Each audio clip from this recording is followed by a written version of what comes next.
Welcome to the ROKMAN podcast, the weekly podcast brought to you by ROKMAN, the running and fitness challenge brand for those with a deep desire to test and further their limits and live a healthier life with fortitude. At ROKMAN, we provide the challenges, sportswear, content, and community to inspire action within you to push your body, strengthen your mind, and achieve your next level of health, fitness, and well-being. You can sign up free at www.rokman.co.uk. If you'd like to be notified about new podcast releases, then be sure to hit the subscribe button below. And if you take any value from this podcast whatsoever, give me the thumbs up or leave me a review or a comment. Podcasts by nature are very much one way. Me and my guest will speak, you listen, but there's nothing coming back, rarely. So in order for me to know which ones are good, which ones are bad, please let me know in the comment section below, and it will help me to improve the podcast going forward. I'm Terry Rosman, ROKMAN founder, and I hope you enjoy. Recording progress. Carla, welcome to the ROKMAN podcast. Good to have you on. How are you doing? Good, thanks. Thanks for having me. No bother. So first off, just for the listeners who aren't aware of you, and if people aren't aware of you, where the hell have they been for the last 2 years or longer? For those people, could you explain who you are and what you do? Yeah, so I'm Carla. I'm an ultra runner. But I also do distances from 5K up to multi-day ultras. And I guess I'm probably most known for running from Land's End to John O'Groats during the pandemic, as my lockdown project spiraled out of control a little bit. Just a little bit. So how many miles was that? I think it was about 870 odd. Yeah, and you set the new record, right? You broke the record. And what was the time you did it in? I did it in 12 days and 30 minutes. 12 days. Jesus Christ. 800 miles. How many miles is that a day? I was doing 74 miles a day. How does that work? Like, how would you fit that in and sleep and eat? You basically eat on the go whilst you're running, and so like you're just trying to move forward. We did stop a couple of times in the day, and then slept for about 5 hours a night, although I'd use the term sleeping very loosely because you're in so much pain you actually can't sleep. So you're lying down. Yeah, just looking at the roof of the van. Did you sleep in a van, or was it did you have rooms? We had a van. We had a little camper van and then a big camper van, which we used for like the first 3 days. And then some very generous person came and saw us and was like, this is ridiculous. You need a proper bed, and then paid for us to have a bed for the rest of the time, which was, blessing in disguise. It was just absolutely amazing because just like getting changed in the back of the van, like as you get more and more stiff, it was just getting more annoying. Yeah, I bet it was. How did you manage the pain? Oh, just got to suck it up. Like you can't, like it's everything just hurts. From like lunchtime on day one, you're just in a world of pain. You just got to accept that it's painful. And there's people that have done it since, and I try and get that through to them that there's nothing that you can do. The only way the pain is going to stop is if you stop and then wait for 2 weeks. Right. Yeah. Like if you're going to do something like this, you just have to accept that it's going to hurt. Yeah. And how did it come about, this challenge? What made you want to Pretty take it much on? because of like the pandemic started, all my races got cancelled and I had nothing else. Like all of a sudden I had like a free calendar where like before I did have to do certain races because of the team that I was running for. And then all of a sudden I didn't have to do anything. So I was like, all right, that'll do. And were you training for anything specifically before that? Because obviously you'd have to train for something like this. So was the race you were training for, did it lend well to that challenge? I was just about to do a race called Two Oceans, literally like 2 weeks later, which is a 56K ultra in South Africa. So I was training for that.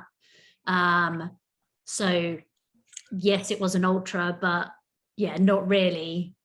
56K? Yeah. Half of what I was going to be doing.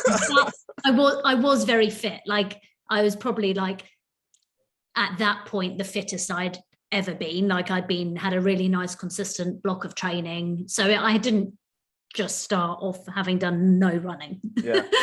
I mean, is this a full-time thing for you? You're like a professional athlete then? Yeah, now I am. Although I do work as well. Yeah. Because I know you got your coaching, haven't you? You do your coaching and stuff. So, I mean, take me back then, like rewind. How did you get to this position where you are today? Sort of professional athlete, breaking world records, running the length of Great Britain. Like, was this an interest way back when you were a child, or but take me back. How did you get to this point? Yeah, I've always done sport, like some form of sport, since I was pretty much could walk. Started off swimming, did gymnastics, did diving, then got into athletics when I was about 14, 15, like round about that age. And yeah, when you get into sport, and I was competing at county level and always had that dream of like wanting to represent my country and go to the Olympics and all stuff like that. But I guess I was just never quite good enough to get there for track and field and those kind of disciplines. So I almost like just relaxed a little bit and thought, well, I'm just going to enjoy it and do things that I find fun. So for a while I did triathlon, and then for actually 10 years.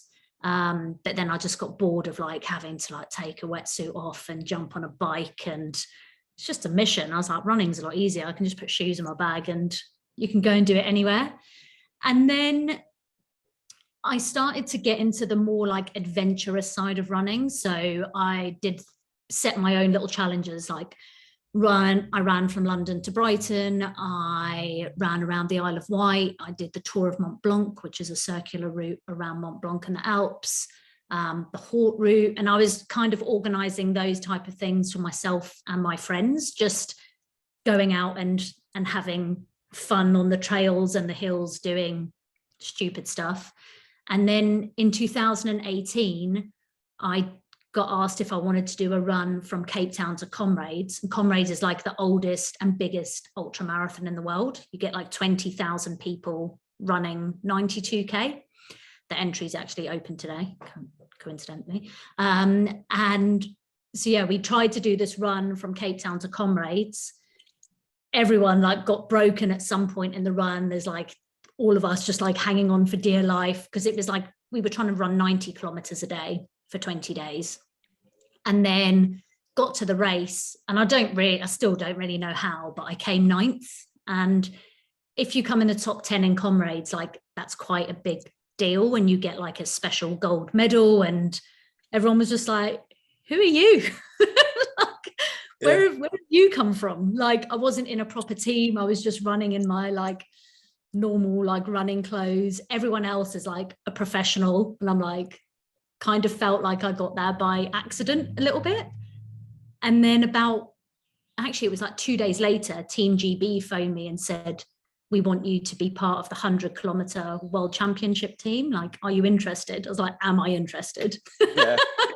Sign me up. So yeah, and it was kind of there at a turning point where I was like, oh, you go through athletics and everyone's like, oh, once you're 30, you're over it. Like you can't do well at sport. And I was at that point 36 and had just been been selected to go and run at a world championships. And it kind of spiraled from there, like everything else. I was like, oh, okay, that's cool. just a happy accident. Look what happened. Like, yeah, you came 9th in that race, and now look what's happened to you. Jesus, setting records and everything like that. But what do you think the difference was then? So you were doing it for a jolly, and you're beating professional athletes, I'd assume. Yeah. What is it? Is it fitness? Is it strength? What attribute did you have that made you able to stay at the top of the pack? I think it was just, I had been running for so many years at that point. I think it's like it's just that consistency. And like, I drive that home to like people I coach and stuff all the time. It's just being consistent. Like day on day, week on week, year on year, like just continued to build. And so, yeah, it wasn't like it was, oh my God, she's never run before and she's done well in this race. I'd always run. And I guess it was, just all those little building blocks eventually coming together at that point for me. And I think sometimes that happens when people are 21 and they have an amazing race, and sometimes it's a little bit older. Luckily for me, it's a little bit older. You said you did it with your friends for a jolly, but were you pushing it? Did you see that you're on for a good time here? And would you know, at what stage did you ditch your mates and just plow forward and just run forward? Oh, I ditched them the day before. Like everyone kind of had their own goal for like the race day. So we were all just like, right, we'll just see you guys at the end. And that was kind of said from the beginning. And I don't know, like somewhere in the back of my head, I was like, yeah, I'm going to go for a gold medal. Like I realized this was ridiculous because we had just run, I think, 850 kilometers in the 3 weeks before. So yeah, obviously it was ridiculous. But I was like, yeah, that's what I'm going to go for. And then the day before, I went and picked up my number, and there was like a band in there that said like elite athlete, and they'd given me like elite entry. I was like, this is ridiculous. And yeah, I just stood on the start line, and I actually, as soon as the race started, I just ran on feel. I didn't look at my watch. I just ran how I felt was comfortable. Like my legs were in a world of pain, but they'd been hurting for 3 weeks. So it didn't really matter. It was pretty irrelevant. And yeah, I just went for it. And I didn't know, when you come into the stadium where the race finishes, if you're in the top 10, they give you a red rose. And I was like, holy crap, like this is awesome. So they gave me that, and then you go in and I'm like, please no one overtake me now. yeah, imagine that. You've got to do a lap at the stadium and you're like running scared. You're like, oh. Yeah, and then when I saw the time on the clock, I was like, oh my God, I had done the race before, but I think at this point I'd run like 35 minutes quicker. So I was like, not bad. Yeah, I didn't know until that point kind of what was happening. What are you competitive by nature, or do you do it for the adventure? What is it? Which is more important to you? So kind of both. Like even with the adventure stuff that I do, I like to make it hard, and I want it to be a challenge. So if a guidebook says you can walk it in 12 days, I'm like, well, I can run it in 4. And I want to kind of go to that harder end of the scale. And like my racing style is stupid. I just go at like, go till you blow, and I will go hard. And I know this is a stupid way to race, and I tell people not to do it every day of my job, but I like to run as hard as I can and just leave everything out there. And sometimes it works, like that race, it worked. Sometimes it goes horribly wrong. Actually, most of the time it goes horribly wrong, but most of the time. Yeah. But when it works, it's awesome. Yeah, you're setting records. You're getting top. Yeah, exactly. Yeah. I suppose that's it. If you're leaving everything on the table, there's no regrets, is there? It's like I gave it my all. Yeah, I don't want to finish a race and be like, oh God, I wish I'd gone a bit quicker. I would have, got a higher place or gone faster. Like I know with my racing that wouldn't have happened. I might have gone quicker if I hadn't run 800 kilometers 3 weeks before, but yeah, it's a different story. What do you love about running then? What is it? Do you love running? Because I run, but I don't like it. I like having run. Yeah. So yeah, some sessions I like having run. Completely agree. Like the hard ones, but yeah, most of the time, I don't know. I think for me, it's just that escape. I don't have to look at a computer. I don't have to talk to anyone unless you're with some friends, and that's quite nice. But you can just kind of listen to everything that's around you and just go. And I think it's a really nice way to kind of see places, like be that round where you live, or if you go on a holiday somewhere new, you can see a city in one run quite quickly. And I think by running and taking things a little bit slower, you see more than other people normally would if they go away on holiday, for example, and just sit on the beach, which is also nice. Yeah, I suppose you're just in touch with your surroundings a lot more. You're absorbing more. I completely understand what you're saying. I know when I go on on my runs, I feel more connected. It's going to sound a bit hippie-ish. I feel more connected to the earth, you know, and nature and what's going on, because you're amongst it. You're sweating, and I don't know this. You don't know unless you do it, I suppose. Yeah, like this morning I went for a run and I had to wake up at 5:30 because one of my friends wanted to meet me at like 6:30. I was like, oh God, fine. Like sulked about it a little bit. But then we ran down to the beach and then there was this amazing sunrise and like the waves coming in. I'm like, if I didn't run, like there's no way I would get up to go and look at a sunrise, just because like, what's the point? But we had to go and run early to get it done before work. And as a result, you got to see something awesome. And you often get that with running, which is cool. Yeah. I want to get deeper now.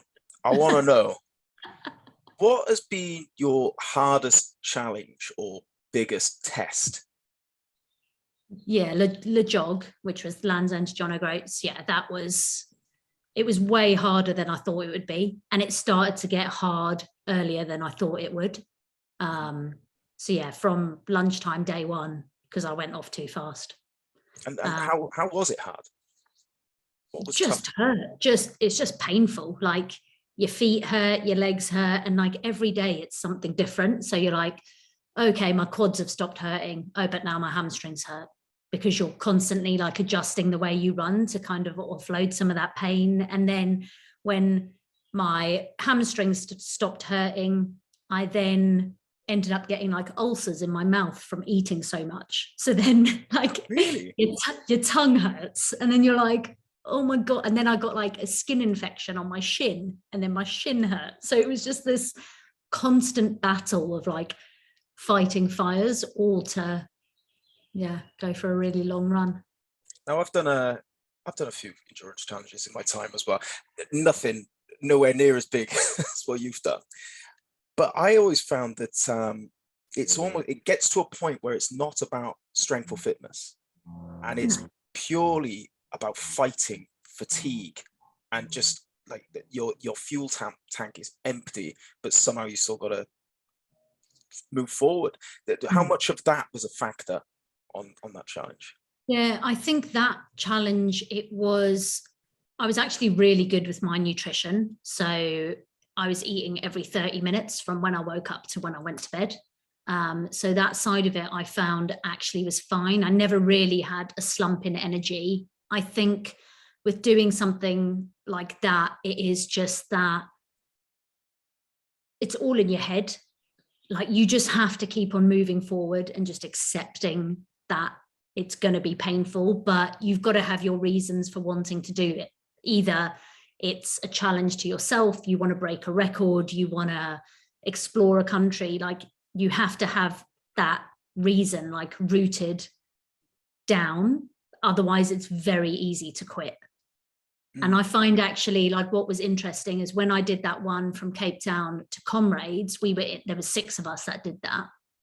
And it was a lot easier to bail when there's 6 of you, because someone was taking it easier one day and like their leg hurt, so they were just doing 30k. So you're like, yeah, right, I'll just do it with him. Where like when you're on your own and your whole support crew are there just to focus on what you're doing, you can't quit, because you're like, all of these guys here are for me. Where when there's a group of you, you're almost like spreading the load between you. How much did you feel that there was a pressure and a responsibility to get it done? Because obviously you were telling people, you advertised the fact that I'm going for this record, right? How much did that play on? Did that add extra stress and pressure, or was that extra motivation? I think it was extra motivation, and I had done all my planning for the run, and I'd given myself like a 24-hour buffer. So I had like a massive window. Like so I went out like pretty bold. Like when a lot of people do things like this, the windows are quite small. So I never felt the pressure that I wouldn't do it, because I had done the planning to, like, you plan to succeed. Like there's no point being like, well, I'll finish it with an hour to spare, because then I think I would have been scared and be like, oh my God, I'm going to let everyone down. But luckily it didn't get to that. But that was just because I had planned it going out, doing really big mileage early on. And what do you mean by a 24-hour window? So like the record when was 12 and a half days. So all my planning I'd done to finish in 11 and a half days. So everything was on track to finish in 11 and a half days until the last day, when like this skin infection I had on my shin kicked in really badly, and we had a northerly storm come in, which was really fun on the last day. And then we kind of crept into like that next day, but I knew that we had 24 hours and that we would get there in time, mainly because I made everyone go through the night and not sleep. What was the deal with this skin infection then? So I had some like dry needling done on my shin, like acupuncture.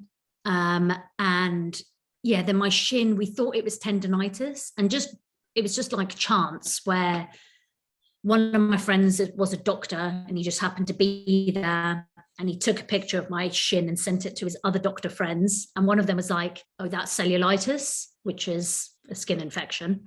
And you need to get her on antibiotics, like really quickly. So I think it was really lucky. It was still sore and it didn't clear up till about 3 weeks afterwards. But I think if we hadn't started the antibiotics, it would have ended up being way worse than it was. Ouch. Yeah. You said you've got to nail down why you do these challenges, right? Because that's going to be the sort of the intrinsic motivation that's going to power you and fuel you through it. Why did you do it? Was it for the record? And if it was, why did you want to set a record? Pretty much because I had nothing else to do. I just thought it would be quite cool.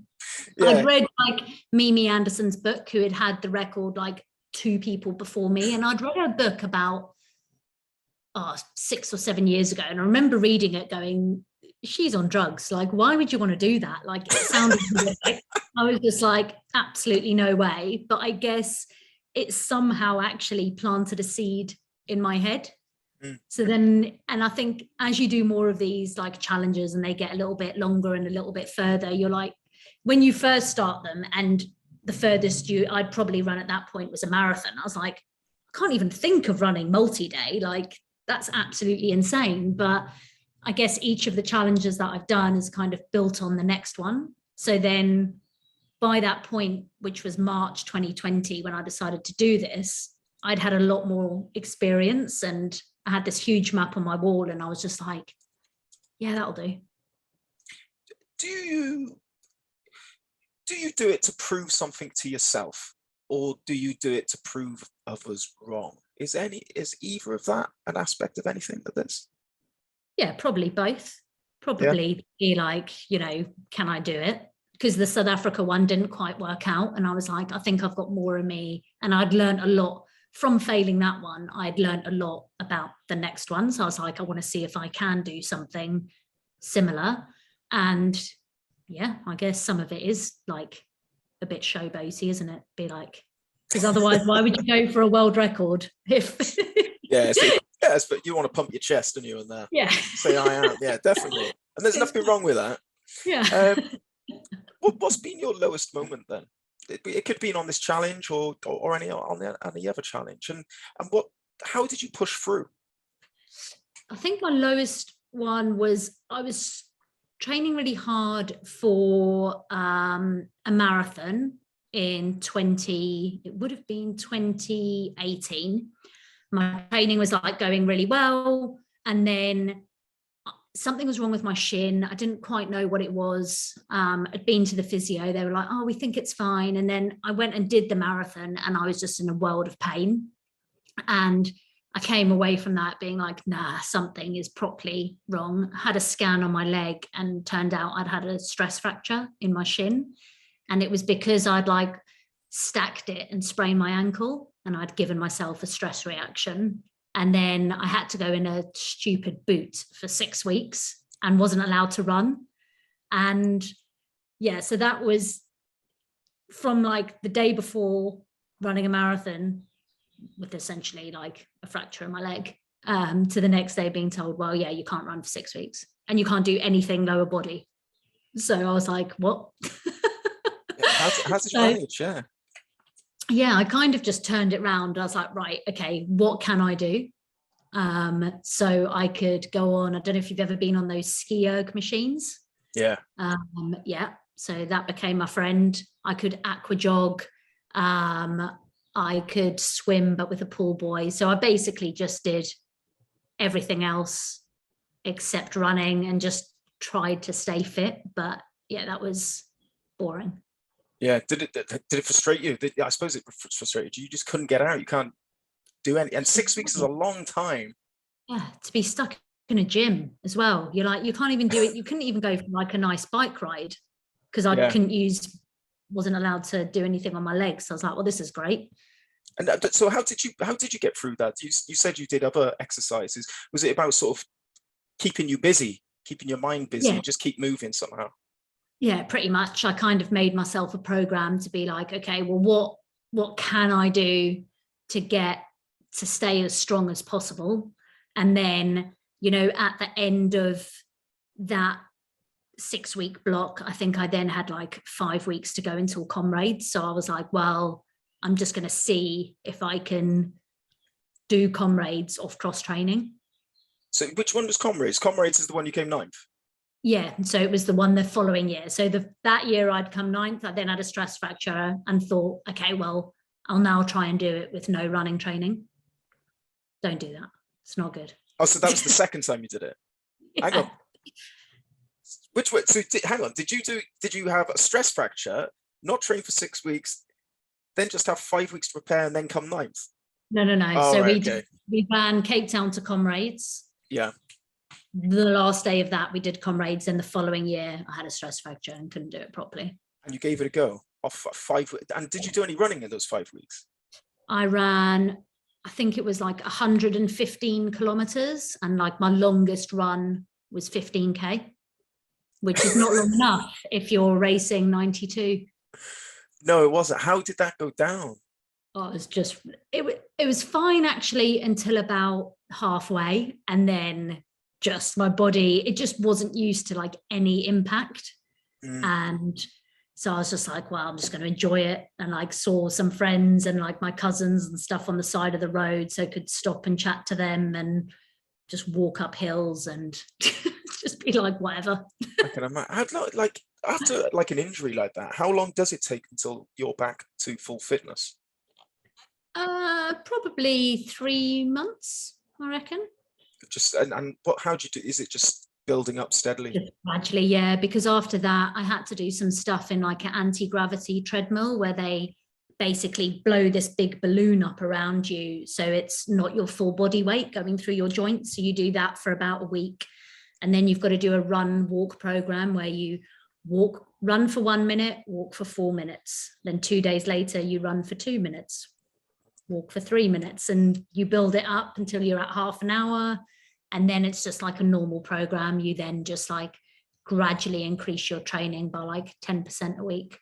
But it's long, but it works. Like you come out the other side and you're not injured anymore if you do it properly. Like I've seen far too many people get stress fractures and just not listen to that 6 weeks of no running, and it just backfires like every time. Yeah, do you know what? I've seen it myself.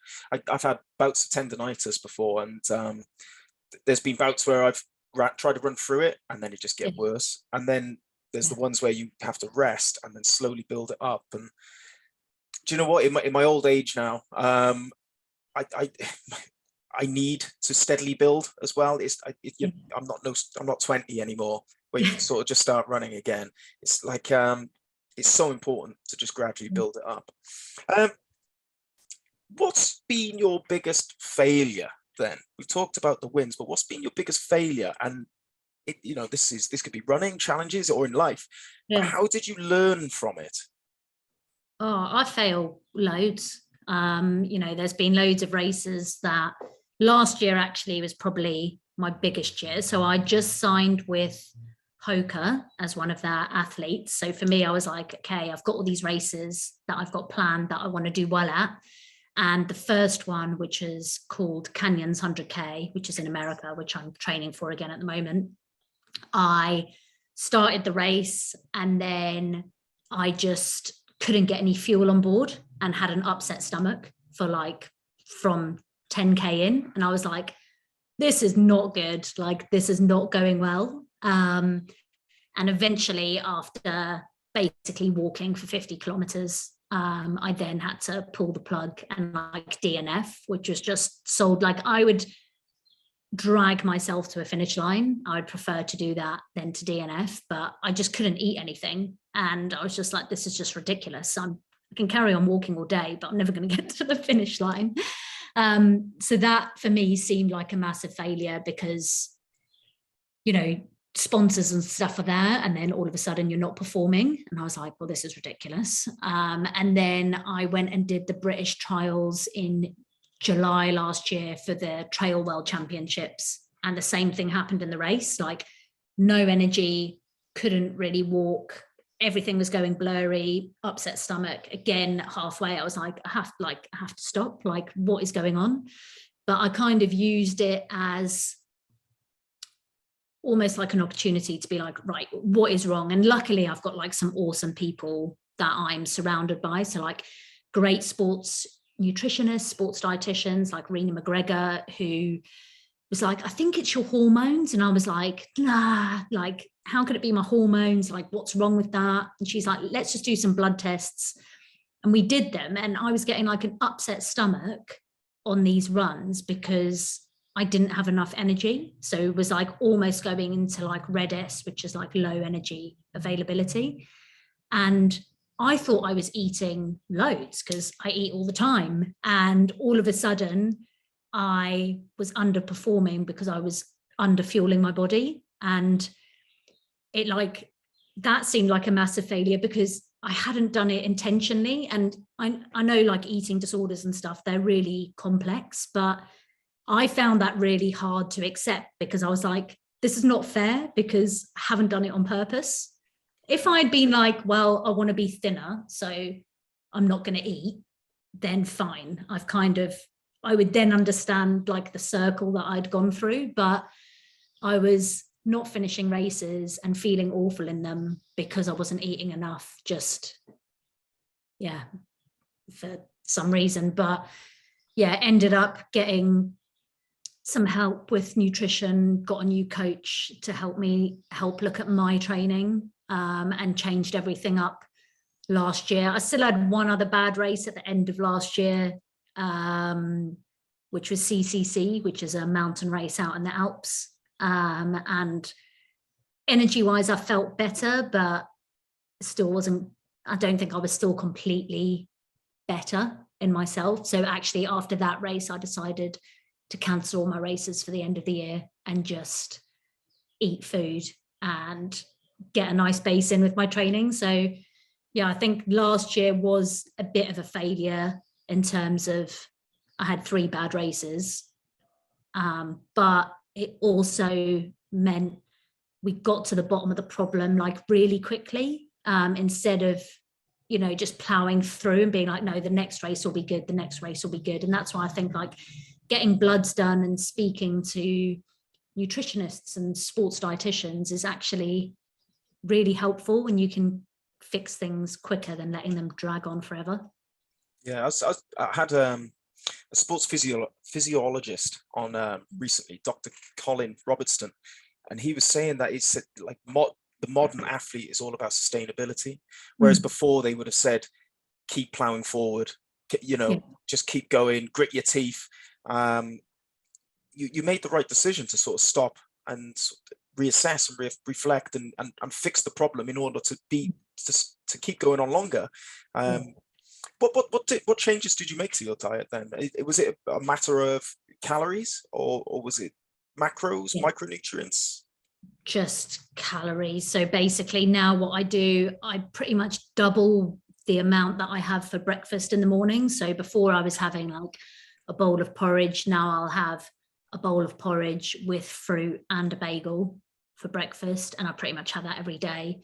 I have a smoothie after every single run that I do, even on easy days, because I find those really hard days is probably where I was tipping over the edge, because you can't get enough calories in on those hard days. So I know actually I have to eat more every day for the longer days. So yeah, smoothie with, I get about 600, 700 calories in there, just like bananas, peanut butter, fruit, like everything. Nice. And then I have another big thing is I have a bowl of cereal before I go to bed every night. That sounds like my kind of diet. Yeah, that is my kind of diet. But yeah, like those three things pretty much have like just, you know, it's probably taken my calories up by about 1,000 a day, because I'm probably on about 4,000 a day at the moment, which is quite small, so it's quite a lot. Yeah, I like that. That's a huge amount, and it's what do you think you were on before then, when you were I say under eating or under fueling? Was it probably about 3,000, which is still a lot. Which is still a lot. It's crazy. It just shows how active you are. Yeah. But the thing is, I also had a thing done where they did some testing where they measure your basal metabolic rate, for women, they're like 1,400 calories is what you burn every day. But when I had mine done, it showed that at rest, I burn like 1,850. So just daily, not even doing anything, I'm already like 450 over what the kind of recommended is. So like everything's elevated. And for me, an interesting thing was like, well, actually, you know, ultra running is at the extreme end of running. It's an extreme end of the sport. So actually everything else has to be extreme to accommodate that, including eating. Mm. So, and it goes to show how important it is. Oh yeah.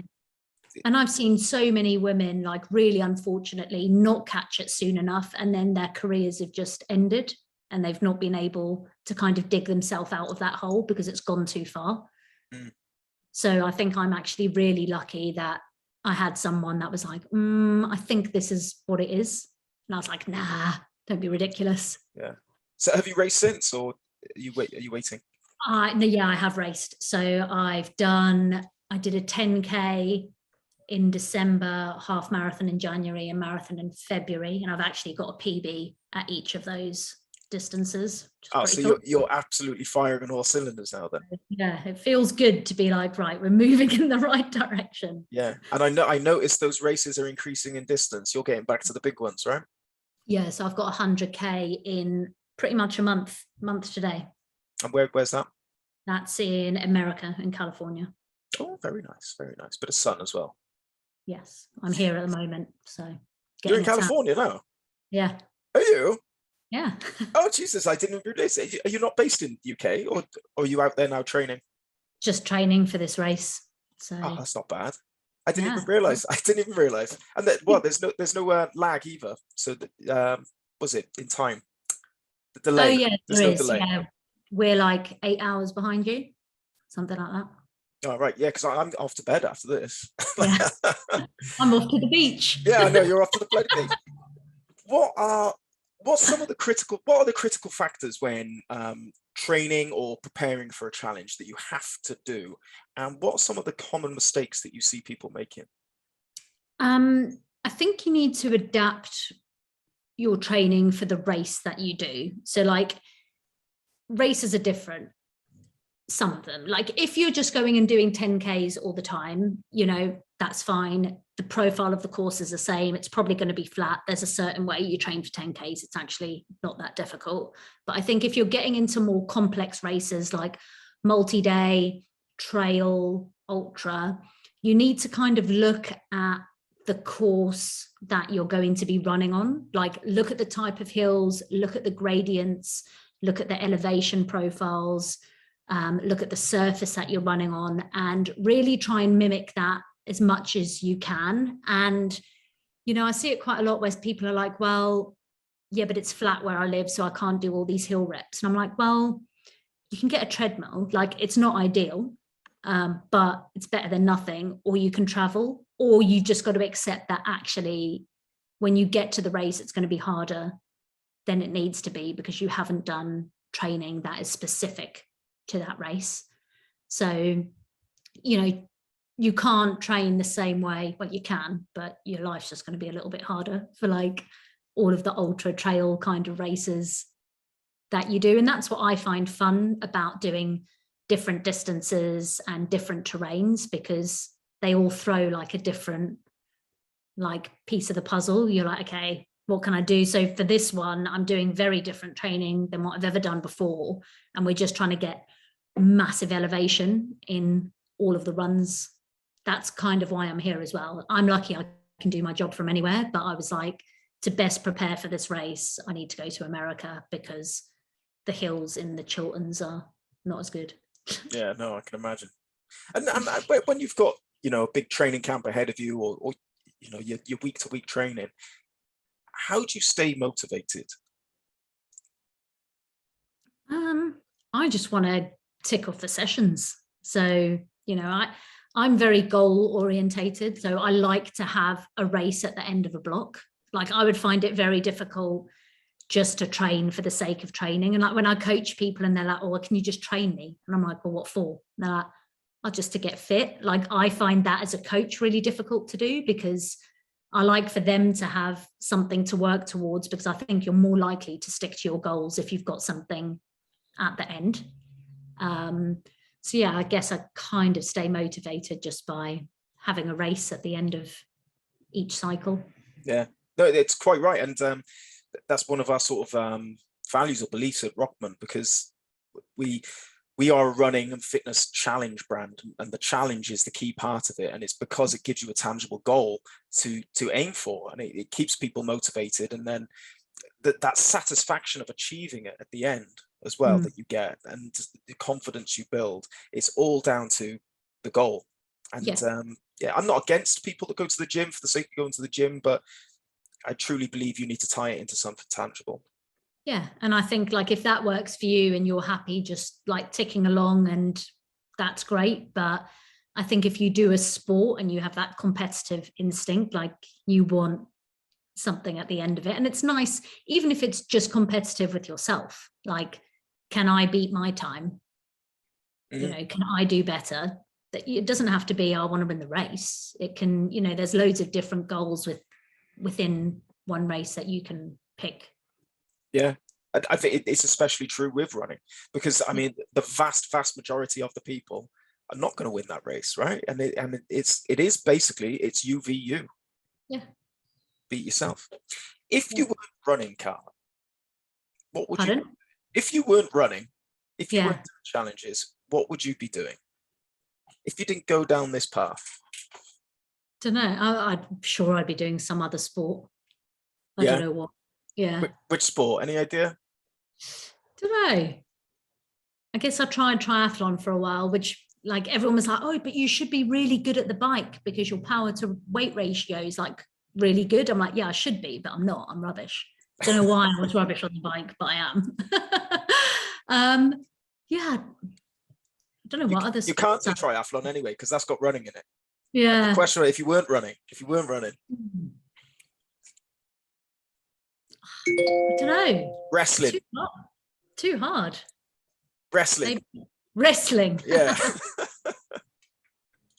Maybe like weightlifting or something like that. Like I do quite like Olympic lifting.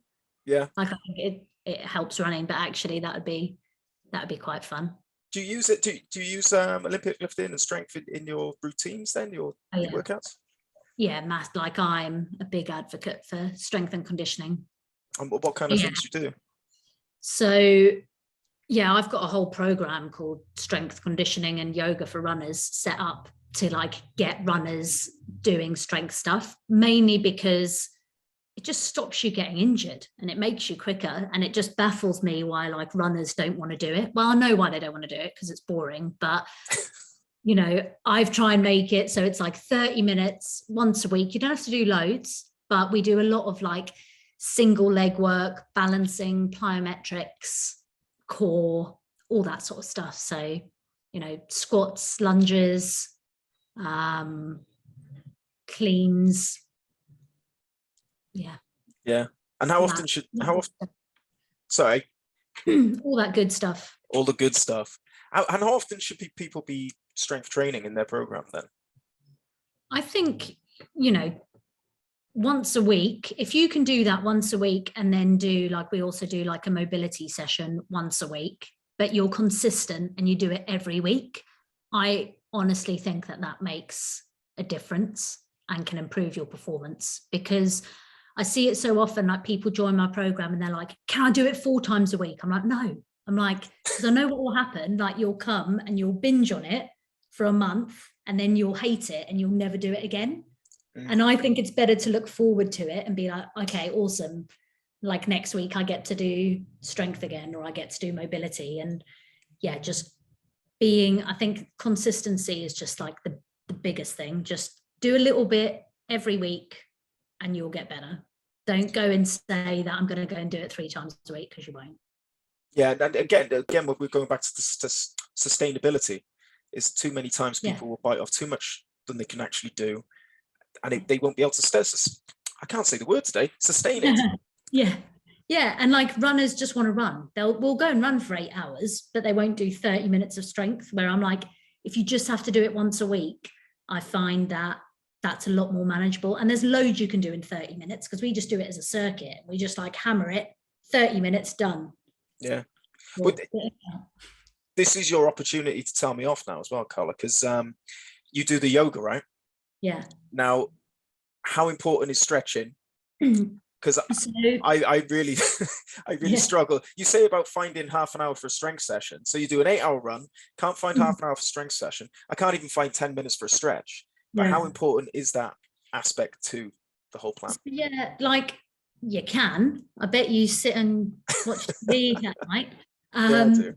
Yeah, so stretching is really interesting. Actually, as a runner, you do want tension in your muscles. You don't want to be like a super flexible yoga person who can wrap their leg around their head. Like, that's not what you want, because you're not going to be as powerful and you're not going to have as much force to run quicker. So you want some tension there. But the type of yoga that I do, it's not actually like, let's bow to the moon and let's chant. It's specific mobility exercises that we do things like get a golf ball and roll out that planter in the bottom of your feet, and get a tennis ball in your glutes to loosen everything up a little bit and just mobilize your body a bit more. And I find what that session does, it actually gives you like bodily awareness to be like, oh, actually, that's a little bit tight. Maybe I need to get a sports massage, or that why can I not balance on this leg, but I can on the other one? Okay, so maybe when I'm brushing my teeth at night, I need to,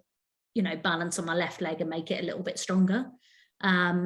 So yeah, I do think it is really important just to give you that bodily awareness, because when we're running, we're doing everything in one direction and in one plane of movement. Whereas when we mix it up with strength and the yoga stuff, I try and get everyone moving in slightly different ways, so you can feel how everything moves and be like, oh, actually, let me do something about that before it becomes a problem. I like what you said there about just being more aware of your body. Yeah, and even like, you don't have to do like the 30 minutes in one go. You can do like 10 minutes on a Monday and 10 minutes on a Friday. Like, you can break it up in the week and like chuck it in there. Like, I like to do it at the end of a run, so I'll have everything set out. So I go for my run, I come back and it's right there. And I'm like, just get on before you can even think about it. It's like, just get the session done. Because I do find that as well, especially yoga. I've been to a few yoga classes, and it's not that, right. They missell it, right? Because they missell it as like this Zen exercise, B1, it's calming. It's torture. You're holding stress positions for minutes on end, like. Yeah, that's why I actually went and did my yoga course the week after I finished the jog, which was very embarrassing because I couldn't like do anything. All these girls were like bending in these weird, they're like, what's wrong with you? You can't touch your toes. I'm like, just don't worry about it. Like,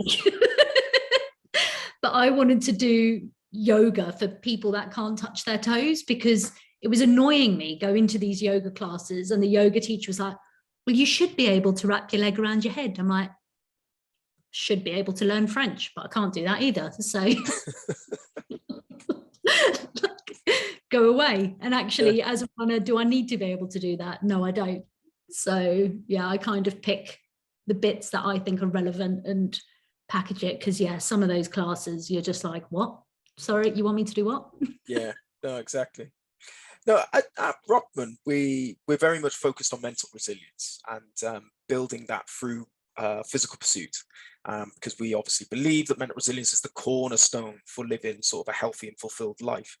What's your understanding of mental resilience, and how much of importance do you feel it plays on performance and life?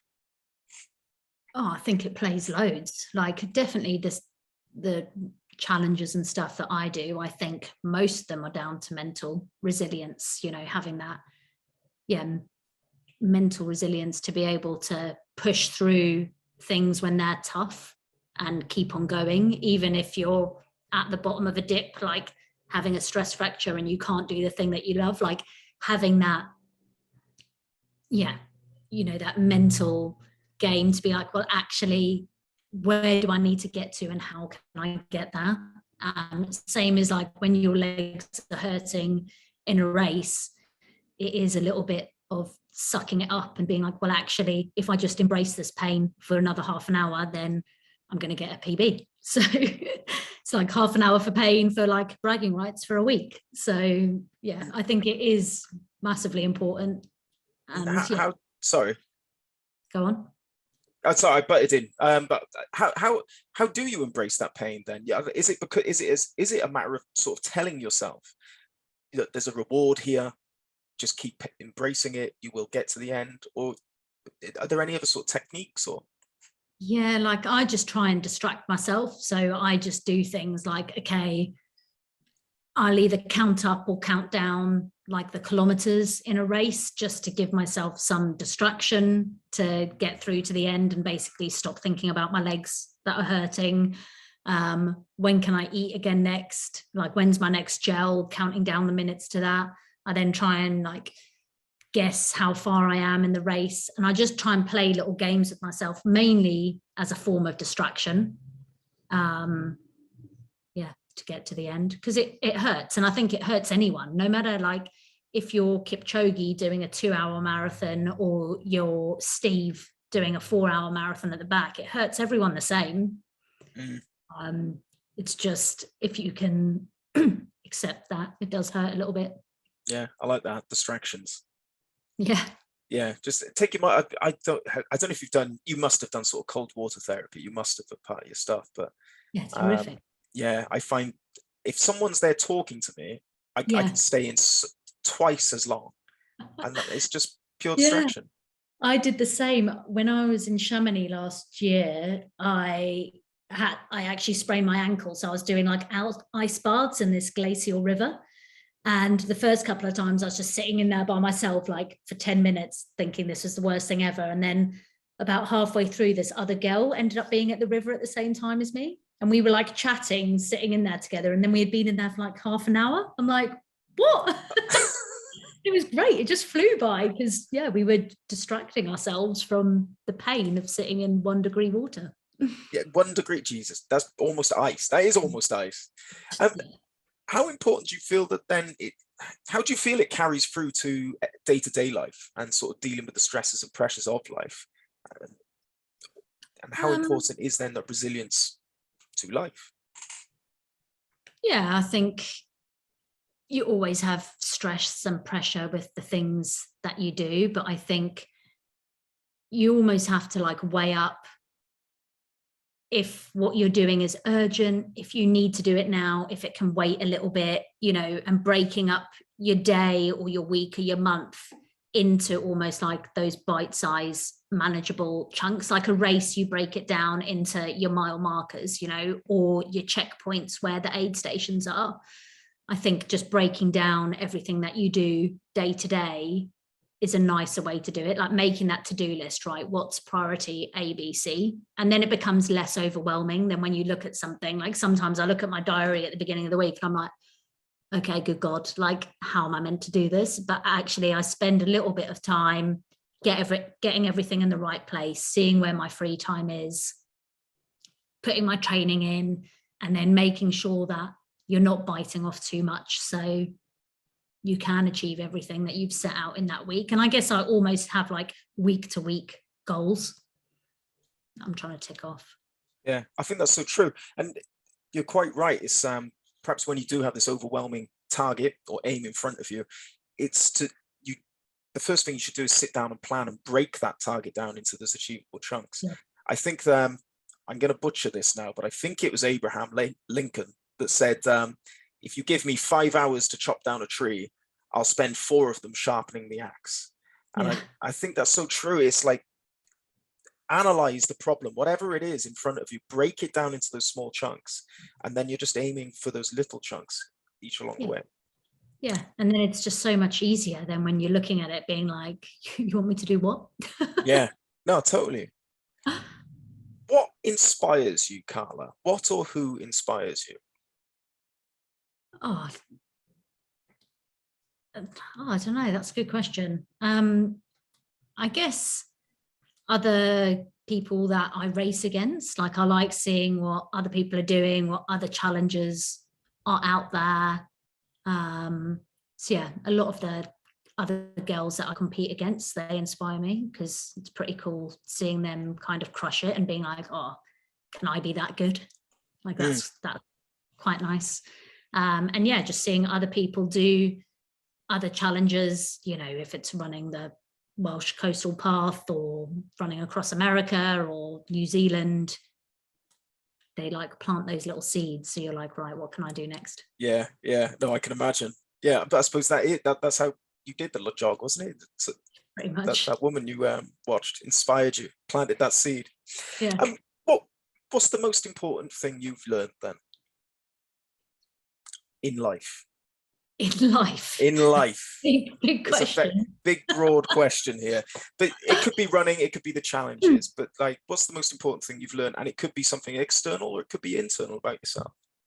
I think just do the things that make you happy and that you enjoy. So like I was enjoying multi-day running adventures with myself and with my friends, and that led me on to becoming better at running and seeing that actually I had potential to be better at running. But I think if I just grafted it out, just chasing, you know, that club running circuit, I wouldn't have got to where I did. So don't just do it because like your mate's doing it and that's what UK athletics say the pathway is for you to become, you know, an international athlete.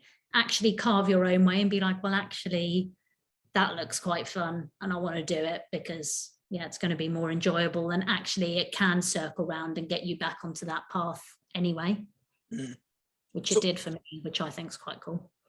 It's almost just like listen to yourself as well, isn't it? Follow your instinct. And yeah. What does the future hold, Carla? What we doing? The future. Yeah. So this year I've got that 100k next month where hopefully I will finish it this time. I will crawl on my hands and knees to the end.